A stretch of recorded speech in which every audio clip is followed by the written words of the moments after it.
Well, hello, everyone, and welcome to this week's edition of Ridin the Storm Out. David, as we approach the Christmas season, I couldn't help but think of Clement Moore's poem where he says, "What doth my wandering eye should appear but an ICBM rocket flying from the Ukraine into Russia and then coming back?" Stay tuned.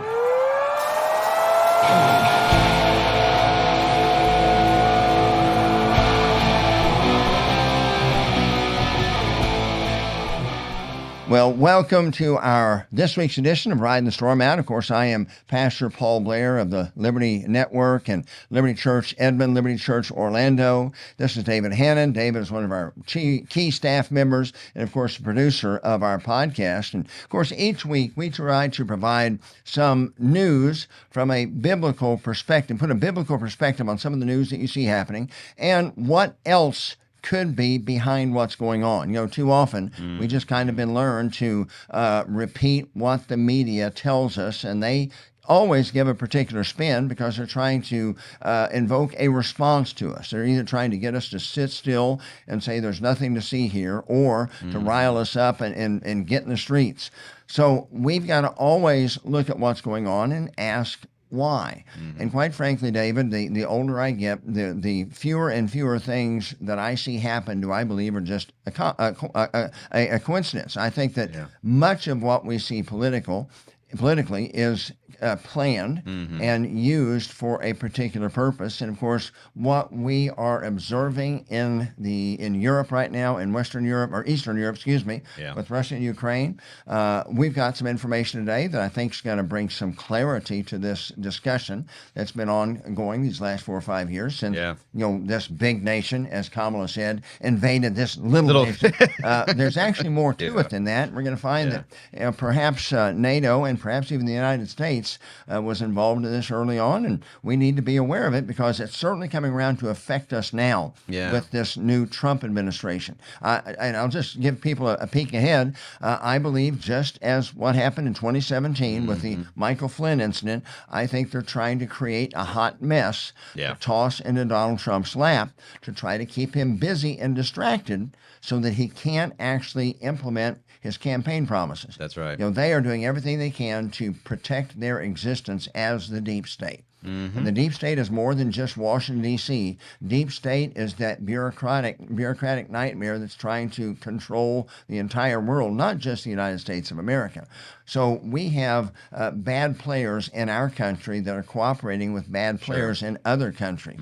So we're going to look at a lot today, and I hope that you have some more clarity. So, David, it's good to be with you. Thanks for doing all the work. Yeah, sure. Good for Cindy and I to be back in town after being gone. And so tell us what we've got initially as we get started today. We are at a situation that is very serious. So within the last 24 hours, we have 2 NATO countries issuing a warning to their citizens. So this is from Fox News just recently within the last 24 hours, and it's going to discuss what's happening with Russia, Ukraine, and 2 other NATO countries. Here we go.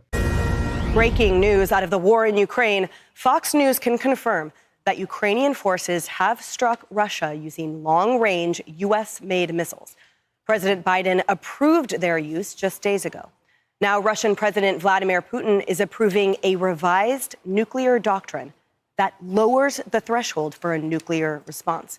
Meanwhile, our NATO allies, Finland and Sweden, are now telling citizens to prepare for war. Sweden out with this new video informing residents on how to stockpile food, baby food, medication, and how to seek shelter during a nuclear attack.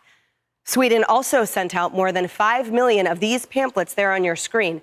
And Finland posted one on its website, both urging citizens to prepare for the possibility of war. Now, recently we've talked about preparing, and that is a smart thing to do. And, we're kind of prepared. We have our stockpile too. But that's fairly alarming that we have Finland and Sweden both, telling their citizens to prepare for war. Well, that's the specificity. We oftentimes, of course, we have general preparedness. I think it's always good to have a little bit of food and water and Sure. supplies just in case something happened. It could be a strike. It could be a bridge. There could be anything with the type of distribution system that we have gotten used to in America where, the shelves are never empty. It wouldn't take much for there to be a disruption. All of a sudden, we don't have things as conveniently. But this is specific. We saw in Florida and the Carolinas recently, they were preparing for a hurricane. Okay, that's a natural disaster, causes great damage. This is specific, prepare for war. Yeah. So now we aren't hearing that message here. We're living in our utopia that we enjoy, the blessedness of the United States, but we have to realize that this is what's going on as a byproduct of what started out as that, of course, Kamala said, that big evil nation invading that small nation. Well, there's more to it than that. Yeah. And I believe that just like what happened in World War I that led to a world war, the assassination of Archduke Ferdinand, didn't seem like a big incident, but then it grew into, of course, what we knew as the Great War. In World War II, the same way. Most wars happen by some incident that seems big, but maybe not that big at the time, but it grows and grows. Obviously, there's something going on over there right now that's enveloping or expanding because of the incident with Russia and Ukraine. And there's more to that meets the eye that we're going to Sure, yeah, because we're going to talk about Germany's plan. They're telling nations, the citizens, to prepare for war. Stockpile water, be prepared to protect your family. And as we saw, this is just, of course, this has been something that's been discussed. Like I said, there's nothing that happens by accident, or very little happens by coincidence or accident. This has been on the drawing board for several months, but they've began to implement it now in the last 24 hours, where they are mobilizing some 800,000 German and NATO troops, 200,000 vehicles. Germany is going to be the landing area, or the area where all the resources are launched from, and they're preparing. Get this, they're preparing for war with Russia. Yeah. We just saw the previous video that these other nations, the citizens, are being warned to prepare for war with Russia. As you mentioned, and we're about to see a video here in a moment, Russia has now put nukes on the table. So I don't know, you're old enough to remember the old 1980s movie called War Games with Matthew Broderick. Oh, yeah. Great movie. Of course, you had the DEFCON 4, 3, 2, 1. We don't know it because they aren't broadcasting it, but we've just gone up a level on DEFCON. Oh, yeah. We are a step closer to nuclear war than we were even a week ago. So Americans need to understand this and be aware of what's going on. And here, again, I'll say it again, and I'll say it several more times before today's over. Trump is a threat to the deep state. Oh, yeah. He's not a game player. Most of those inside D.C. are all tied together in some way.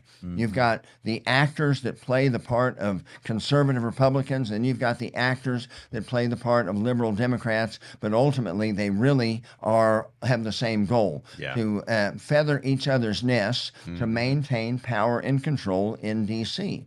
They love the bureaucratic deep state. They love the fact that we're wasting money and they control everything. They don't want to give up that power. Well, Trump said when he was first elected that he was going to go rip the guts out of the deep state. They did everything possible, even creating a global health crisis from what should have been just a normal flu year with a new strain.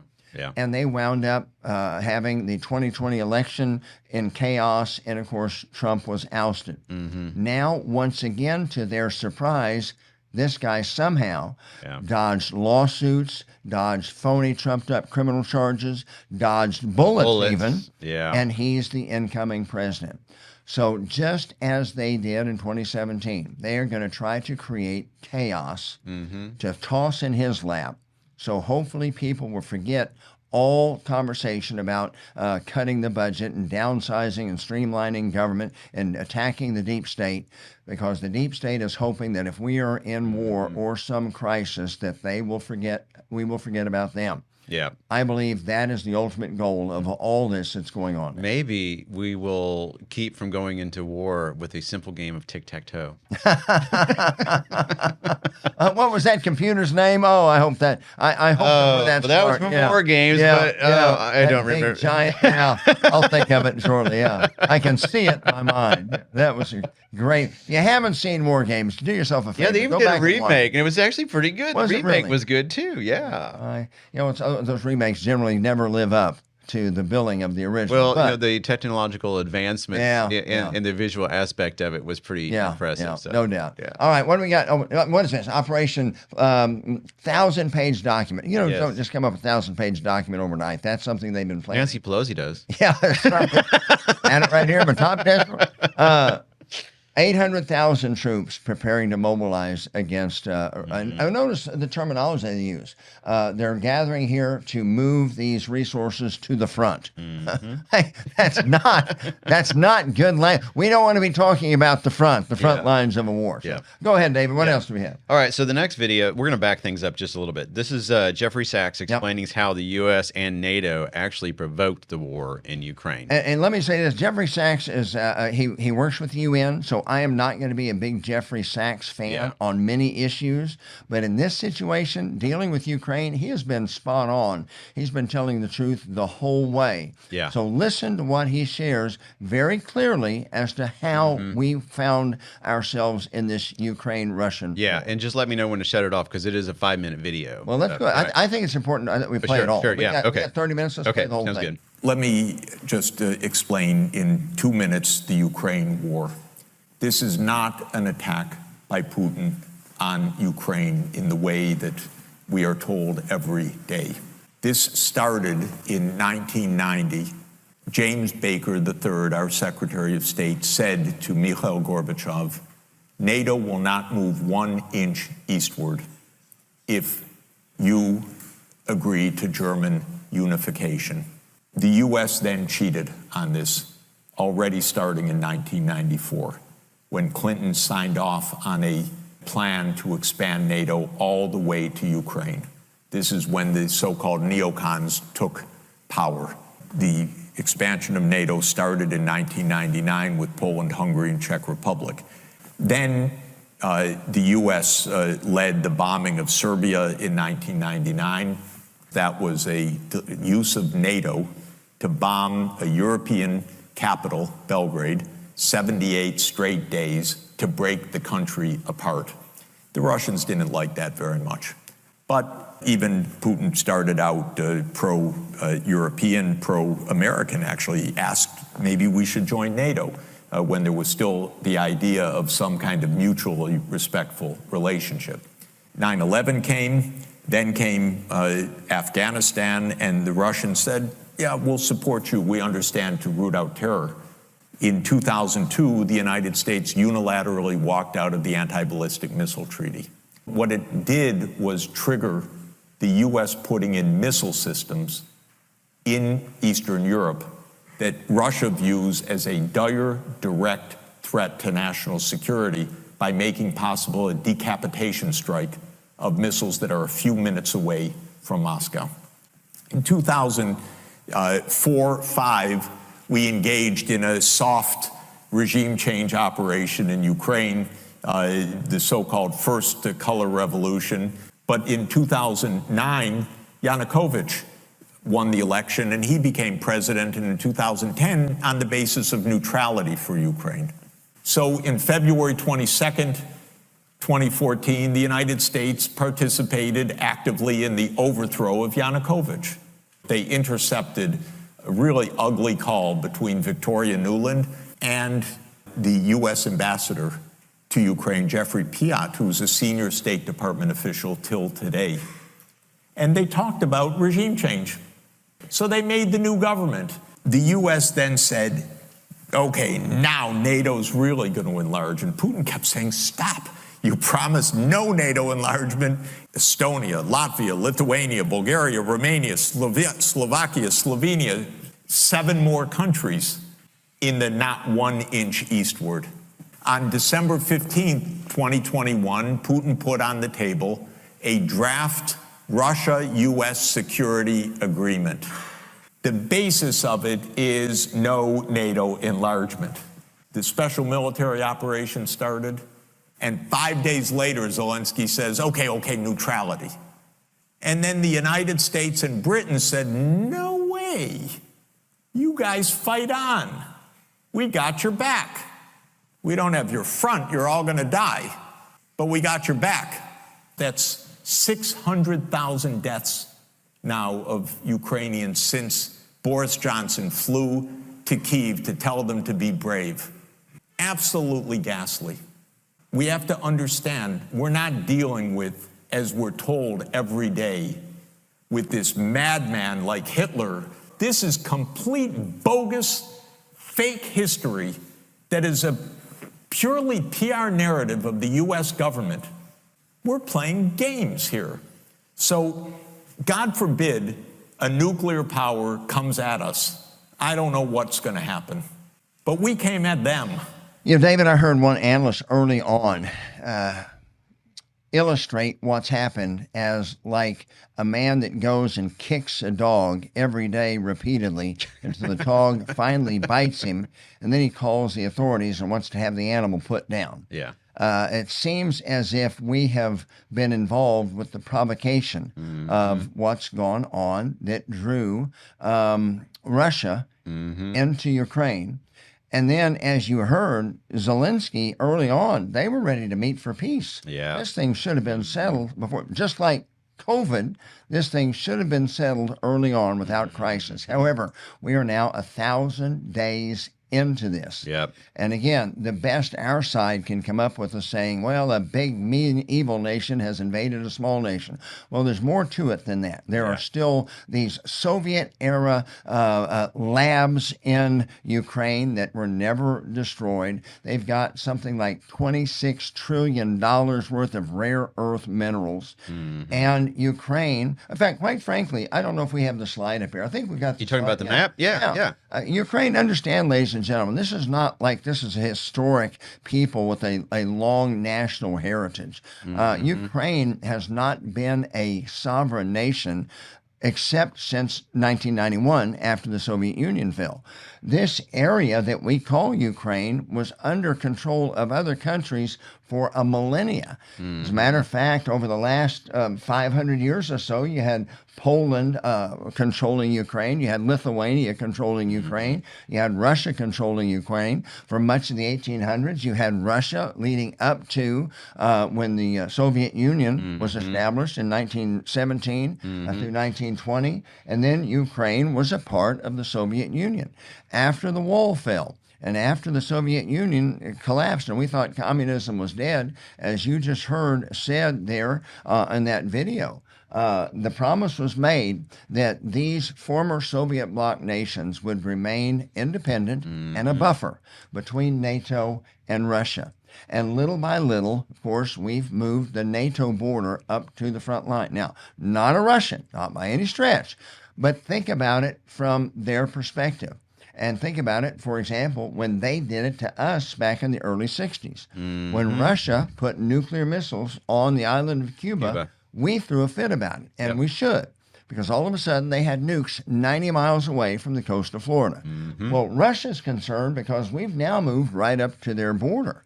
In fact, the reality is, if we look at this historically, the Danube really should be the border. This does not make sense as one unity, but again, this was created for political purposes after the wall fell.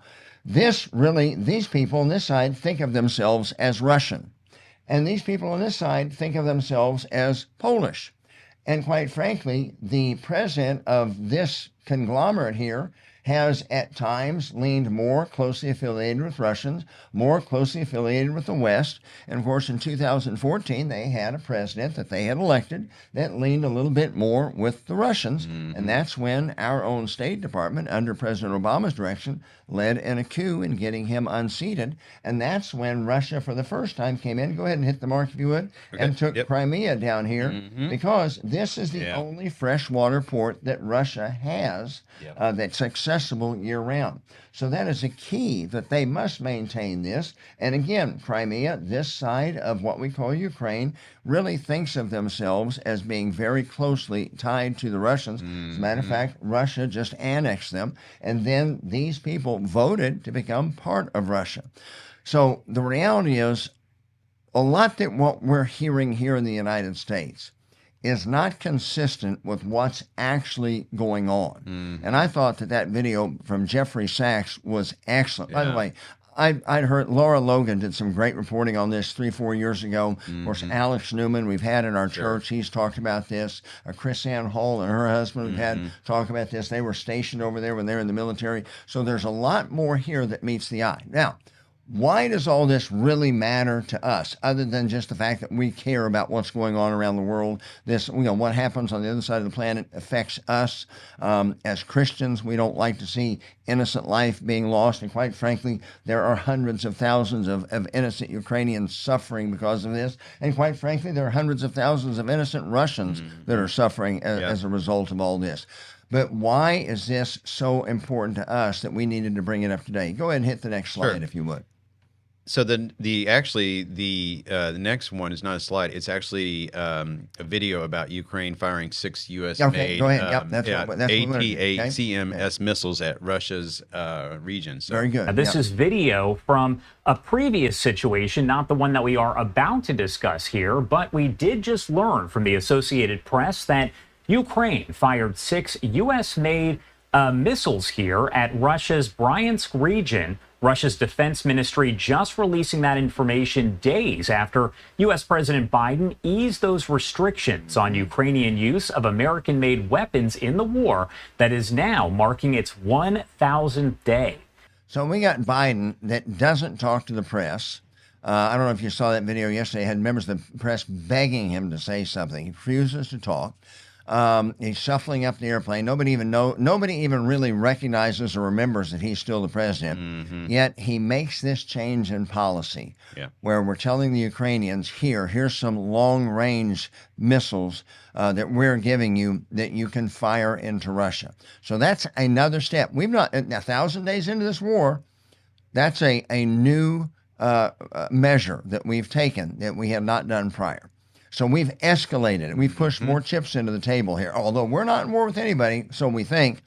We have made some substantial changes, which resulted in a change made by Russian policy.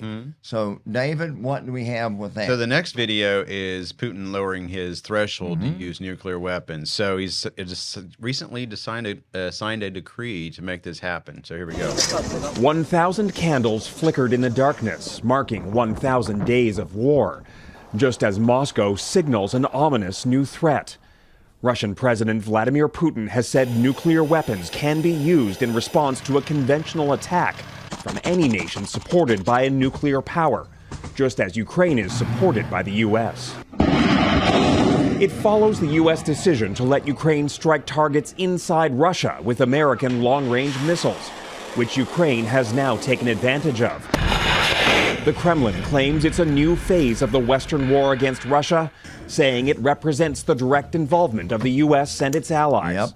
Despite what Russia says, neither the United States nor NATO pose any threat to Russia. Nuclear saber-rattling has been part of Russia's playbook since day one of its full-scale invasion. And any call for nuclear warfare is an irresponsibility. The threats have never materialized. Former diplomats see little reason why they would now. We should not be deterred from supporting the Ukrainians just because they're changing something on a piece of paper. Yet Russian desperation is increasingly evident on the front lines. Renewed nuclear threats may be a short-term deterrent, with Moscow banking on the election of Donald Trump, potentially opening the door to a negotiated truce in the new year. The challenge for anyone negotiating right now is going to be trying to create a lasting peace that actually keeps Ukraine safe, as opposed to just giving Putin's army a chance to catch its breath. The U.S. says it's neither surprised nor concerned by the change in Russia's nuclear threshold, and it is not adjusting its own nuclear posture as a result. noting that Russia has signaled its plans for several weeks. So we saw the video from Jeffrey Sachs. Yep. Again, Jeffrey Sachs would be more of a globalist, Yep. certainly far more than I am, far more liberal than I am. But, there's an old adage that says a broken clock is right twice a day. Yep. I happen to agree with him. He has been spot on in his assessment of our part, the part we have played in provoking Russia into what's going on in Ukraine. We heard him say, and by the way, he's highly credible. You check him out. He is not like, well, that's one of Blair's team. No, he is highly credible to all the media as far as being a source of information. They said that early on, Zelensky in Ukraine was ready to settle, make peace. The map that I showed you a while ago, everyone understands. It's over there, makes sense. Yep. It was NATO and the United States of America and Great Britain that literally were pushing them into this. Hey, be strong. Hey, we'll supply you with money. In fact, that's probably what got Zelensky is we'll make you an incredibly wealthy man, and hundreds of thousands of your people are going to die, but we'll keep you supplied with missiles, and we're going to make you incredibly wealthy beyond your imagination. And consequently, we're 1,000 days down the road now. And the important thing is, you just heard them report it there. We've gone up to DEFCON 2, perhaps almost to DEFCON 1. Yeah. Because we are now we're involved in this. We don't have it in the media. They're not telling us, but we're involved in this. And we have allowed Ukraine to fire our technology deep into Russia. Oh, yeah. Biden gave them permission. Get that? So this didn't happen until America said, go ahead, you can do it. We bless this. Russia has turned around and said, okay, if you're going to do that, then we are no longer going to have nukes off the table. Yeah. And that's not just for Ukraine, but that's for anybody that's part of attacking us. Oh, yeah. The reports are that even England is supplying missiles to Ukraine to fire into Russia. You've got to see how this play out. It's natural to want to survive. Oh, yeah. And let me tell you, I do not think that Vladimir Putin is going to go along with a regime change. If a regime change happens, it's going to happen internally, just like what we saw with this last election here in the United States of America. But if we try to force him out, I guarantee you, he would. Oh, I don't know. I'm not a specialist in what he might, but it would not surprise me if he wouldn't go to the point of using nukes to stay in power, rather than allowing us to depose him. So here is the point of all this. And by the way, is that our last slide? No, you got this slide right here about Obama. Yeah. Remember in 2000, after the 2016 election, this was just after the first year. In fact, this was right at the end of 2016, before President Trump was sworn in. The deep state finally regathered themselves from the shock of Trump winning the election. And then Obama sits here and expels 35 Russian diplomats. Now, he says they were spies. Okay? We are almost at the point of a shooting war with that insult. Yeah. When General Mike Flynn, who is our national security advisor to President Trump, makes a phone call to his counterpart in Russia, and instead of shooting at each other, we talk this thing down and recognize it's a misunderstanding, apologize for it, and recognize that Trump's going to be in office soon, so we don't need to take this to a new level. But it was that led to Flynn being martyred. All of a sudden, Flynn is colluding with Russia. No, he wasn't. Flynn is as loyal a patriot as there's ever been in the United States. And he was trying to keep us from falling into a war with another nuclear power. But they created this hot mess and said, here you go, President Trump, good luck. And they're doing the same thing. Here we are 8 years later, and it's the same thing. Greater degree. This is far more serious than what we were here. But that's the point, David. I want our viewers to be aware of what's going on. Oh, yeah, sure. This administration, Joe Biden is the front man. I don't think Joe Biden knows where he is most of the time. No, he's not. Trump is not president yet. And he's not president yet.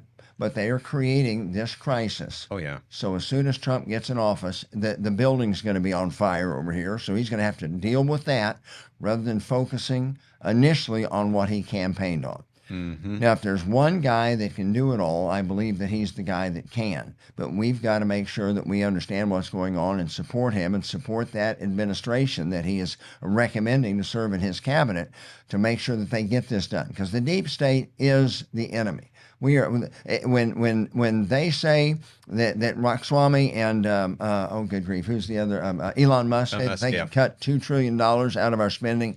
I have no doubt we can cut $2 trillion out of our spending. Quite frankly, we just have increased spending like $3 trillion over the last couple of years. I know that they can cut that out. There's that much waste, fraud, and abuse there, and unnecessary government agencies.